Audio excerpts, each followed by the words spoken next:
The revelation. The Galactic Concord's Grand Chamber fell silent as Ambassador Ketvora of Earth took her position at the central podium. 400 representatives from across known space observed her with a mixture of pity and condescension. Humans were still considered newcomers to interstellar politics, primitive, barely worthy of acknowledgement. High Admiral Zextral leaned forward in his hovering chair, his 8 eyes blinking in sequence, a sign of amusement among the Vakari. Ambassador, his translator conveyed in perfect English, we have reviewed Earth's petition for full membership in the Concord. While we appreciate your species' enthusiasm, the Galactic Security Council has determined that humanity would be better served under protected species status for the next 3 centuries. Murmurs of agreement rippled through the chamber. Ambassador Ketvora, born Samira Katri, before adopting the more galactic standard name format to ease diplomatic relations, showed no emotion. Her dark eyes remained fixed on the High Admiral. Protected status would, of course, require the surrender of all military vessels beyond your lunar orbit, continued Zextral. The Concord will establish defensive installations throughout your system for your protection. This is standard procedure for species at your development stage. Ambassador Ketvora adjusted her formal Earth Union uniform, a simple navy blue affair with silver piping that appeared embarrassingly plain next to the elaborate ceremonial attire of the other diplomats. The Earth Union appreciates the Concord's concern, she replied, her voice calm and measured. We will, of course, need time to consult with our government. Take all the time you require, Zextral said with the air of a parent humoring a child. Though I should point out that the Mavari received similar terms last cycle, and their acceptance has brought them tremendous technological advancement under our guidance. The Mavari representative, a squat, fungoid being, bobbed in what appeared to be agreement, though only the most observant might have noticed the subtle rippling of its surface that indicated distress. 3 months by your Earth calendar should be sufficient for deliberation, added Council Elder Lithmar, her crystalline body refracting light into dazzling patterns. We look forward to welcoming humanity properly into the galactic community. As the session adjourned, Ambassador Ketvora was approached by Trelkan, the Bel-Syrian diplomat. His species had been among the first to initiate contact with Earth nearly 15 years earlier. A private word, Ambassador, he requested, falling into step beside her. Once they were alone in a diplomatic anteroom, Trelkan dropped his formal demeanor. Samira, you must understand. This is the best offer your people will receive. The Defense Directorate is particularly concerned about human unpredictability. Your history of conflict is just that, history, she replied. We've had global peace for over 40 years. After nearly destroying yourselves multiple times, Trelkan countered, the Directorate has studied your world extensively. You developed nuclear weapons mere decades after discovering flight. Your technological progression does not follow standard developmental curves. It makes the elder species uncomfortable. Ketvora's lips quirked into a small smile. Thank you for your candor, Trell, as always.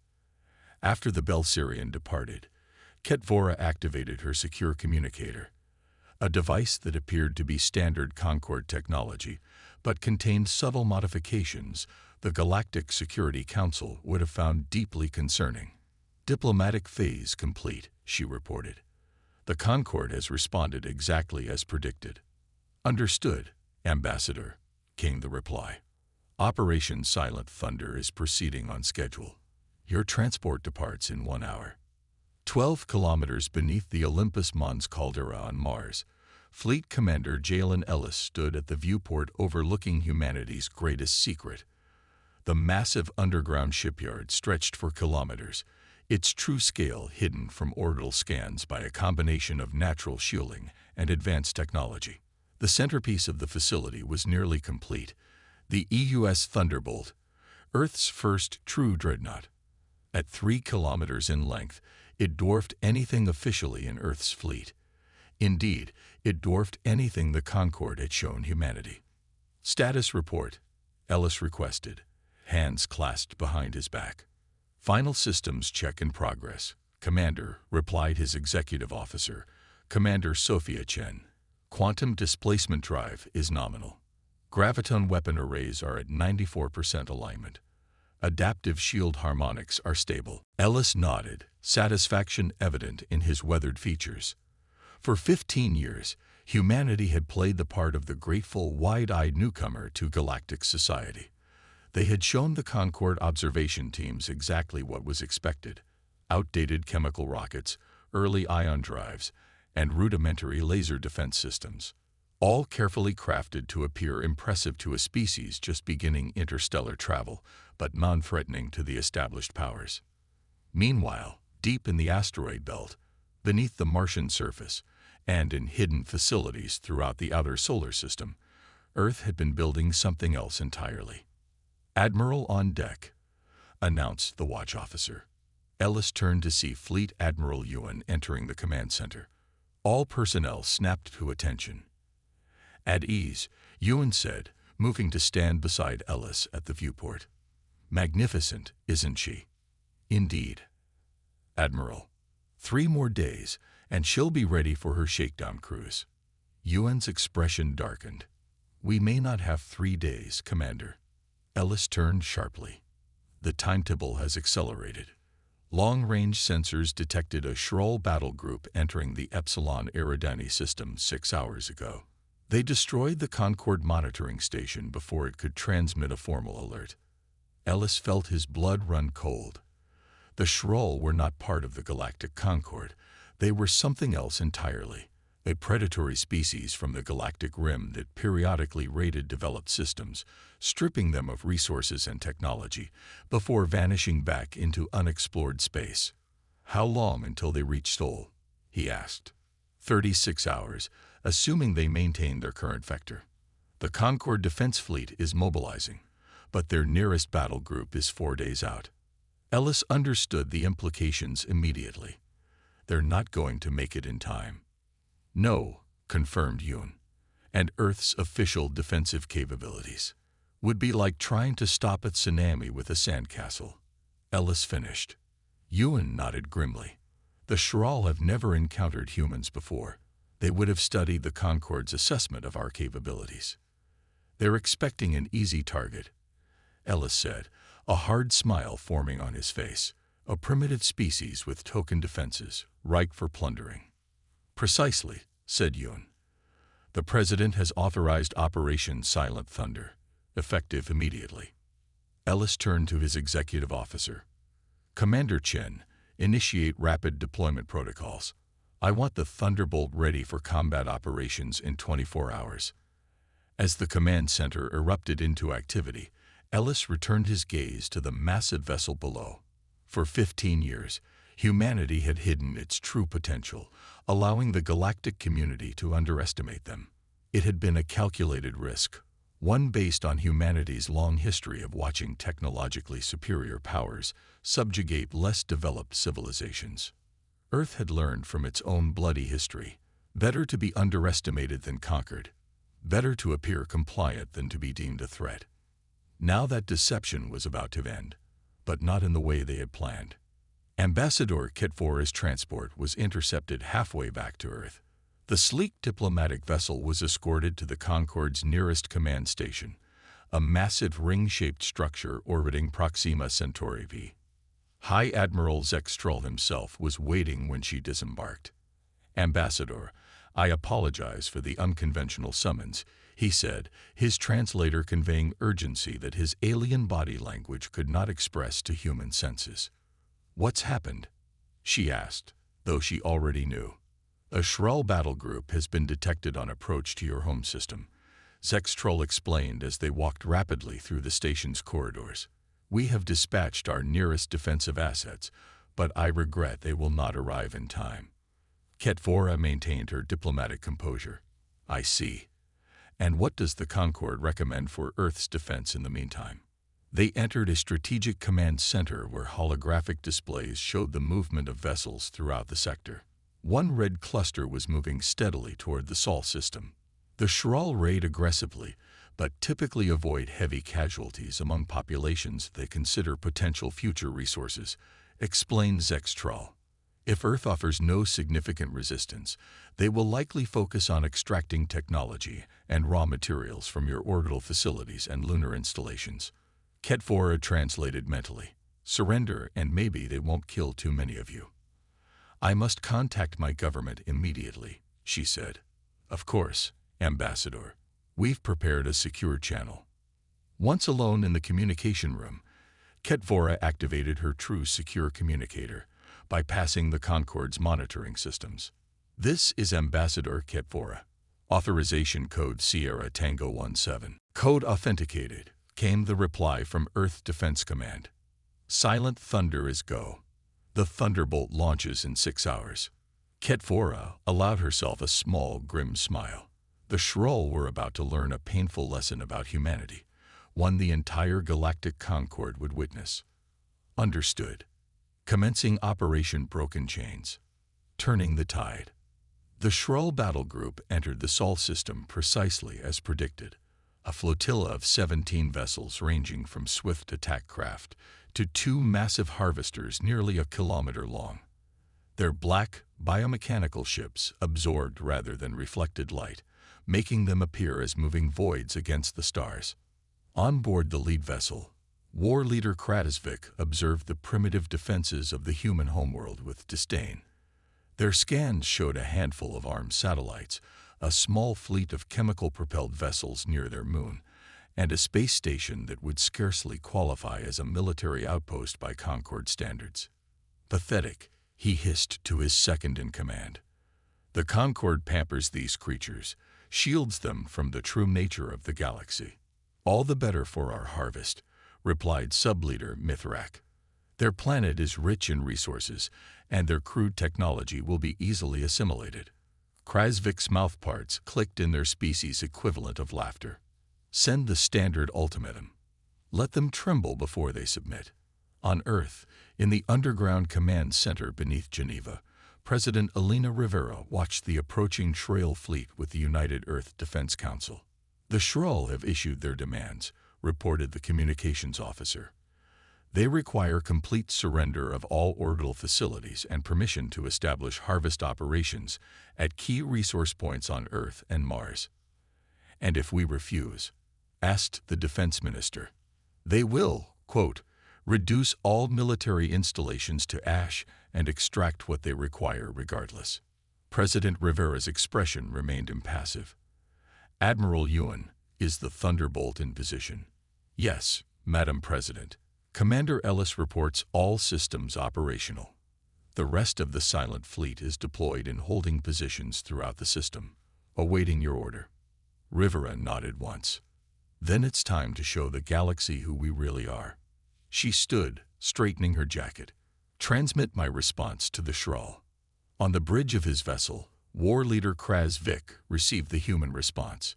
It was brief, delivered by a female of the species wearing some kind of formal attire. This is President Elena Rivera of the United Earth Government. Your demands are rejected. The Sol system is sovereign human territory. You are ordered to withdraw immediately. Krasvik's anger glands flushed hot fluid into his bloodstream. Insolence. They dare to order us. Begin the assault. Target their orbital defenses first. The Shrull fleet accelerated toward Earth, weapons charging. Their sensors detected the humans' primitive vessels moving to intercept. A suicidal gesture that would accomplish nothing. Then something impossible happened. Space itself seemed to ripple approximately 300,000 kilometers from Earth, where there had been nothing. Suddenly there was something. The Shrull sensors struggled to process what they were detecting. A vessel had appeared. No, not just a vessel. A behemoth. War leader, shrieked his sensor officer. Unknown vessel detected. It's 3 kilometers in length. Before Krasvik could respond, his communications officer reported, we're being hailed by the new vessel. The image that appeared on his command screen showed a human male wearing a dark uniform with silver insignia. This is Commander Jalen Ellis of the Earth Union ship Thunderbolt. Your forces are outmatched. Withdraw immediately or be destroyed. Krasvik's rage overcame his momentary shock. Deception. Some Concord trick. All vessels, concentrate fire on the new target. The Shrell battle group responded with practiced precision, their weapons systems locking onto the human dreadnought. Energy beams and plasma projectiles streaked across space, enough firepower to cripple a Concord heavy cruiser. They struck the Thunderbolt's hull and simply vanished. No explosions, no damage, not even visible shields deflecting the assault. The energy was simply absorbed, as if firing into a black hole. "Impossible," whispered Mithrak. The Thunderbolt's response was swift and devastating. Points of light appeared across its hull, and then streams of what appeared to be distorted space itself lanced outward. Where they touched Shrell vessels, matter simply collapsed inward, as if gravity itself had betrayed them. 3 attack craft imploded instantly, crushed into dense spheres of compacted matter. "Graviton weaponry," gasped the weapons officer. But the Concord prohibited that technology 5,000 cycles ago. Krasvik had no answer. Humanity shouldn't have this technology, couldn't have this technology. Yet the evidence was undeniable as another beam struck one of his harvesters, causing it to crumple like tissue paper. "Evasive maneuvers," he ordered. "All vessels, retreat and regroup." But as the Shrell fleet tried to withdraw, more human vessels appeared, seemingly out of nowhere, cutting off their escape routes. Sleek destroyers, heavy cruisers, and fighter carriers materialized around them, their designs unlike anything in the Concord registry. On the bridge of the Thunderbolt, Commander Ellis watched the battle unfold with grim satisfaction. "The silent fleet has them surrounded, sir," reported his tactical officer. "The Shrall are in complete disarray." Ellis nodded. "Open a channel to their command vessel." When Krasvik's alien visage appeared on screen, Ellis spoke clearly and deliberately. "Your forces are defeated, war leader. You have 2 options: surrender and be escorted to Concord space, or be destroyed. You have 3 minutes to decide." In the Concord command station, Ambassador Kedvora stood beside a stunned High Admiral Zextroll as they watched the battle through the Concord's long-range sensors. This is impossible," Zextroll stammered, his translator failing to fully capture his shock. "These vessels, this technology, none of our intelligence suggested." "That was rather the point, Admiral," Kedvora replied calmly. "Humanity has a long history of being colonized by technologically superior powers. We decided not to take chances when we reached the stars." The Admiral's 8 eyes fixed on her. "You deceived the entire Concord." "We showed you what you expected to see," she corrected. "You decided we were primitive based on our short time in space. You never asked about our quantum physics research or our gravitational manipulation studies." She smiled thinly. "Your assessment teams were far too busy explaining how we should organize our society to bother understanding it."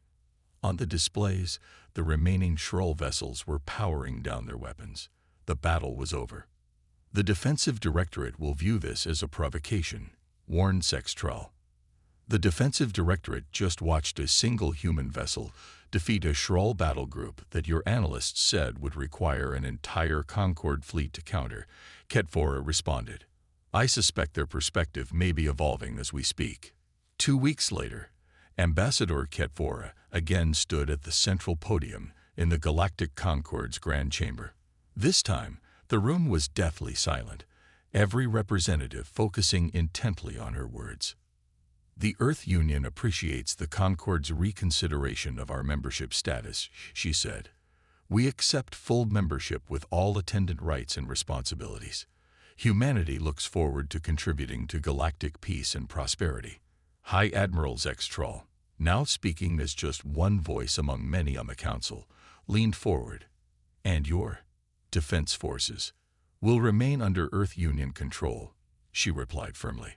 "But will, of course, coordinate with Concord security when mutual interests align." No objections were raised. The unveiling of humanity's true capabilities had fundamentally altered the galactic balance of power. Where once they had been seen as primitives to be guided, Now they were recognized as equals, perhaps even as a power to be respected or feared. As the session concluded, Ambassador Ketfora met briefly with Fleet Commander Ellis, who had been invited to observe the proceedings. "So ends our masquerade," Ellis said quietly. Ketfora nodded. "And begins a new chapter. The Concorde will be watching us carefully now." "Let them watch," Ellis replied with confidence. "Humanity has nothing to hide anymore." But they both knew that wasn't entirely true. Deep beneath Europa's icy surface, the next generation of human technology was already taking shape. Some secrets would remain hidden. Insurance for a species that had learned the hard way never to place its fate entirely in the hands of others. After all, the galaxy was vast, and humanity had only just begun to make its mark upon it.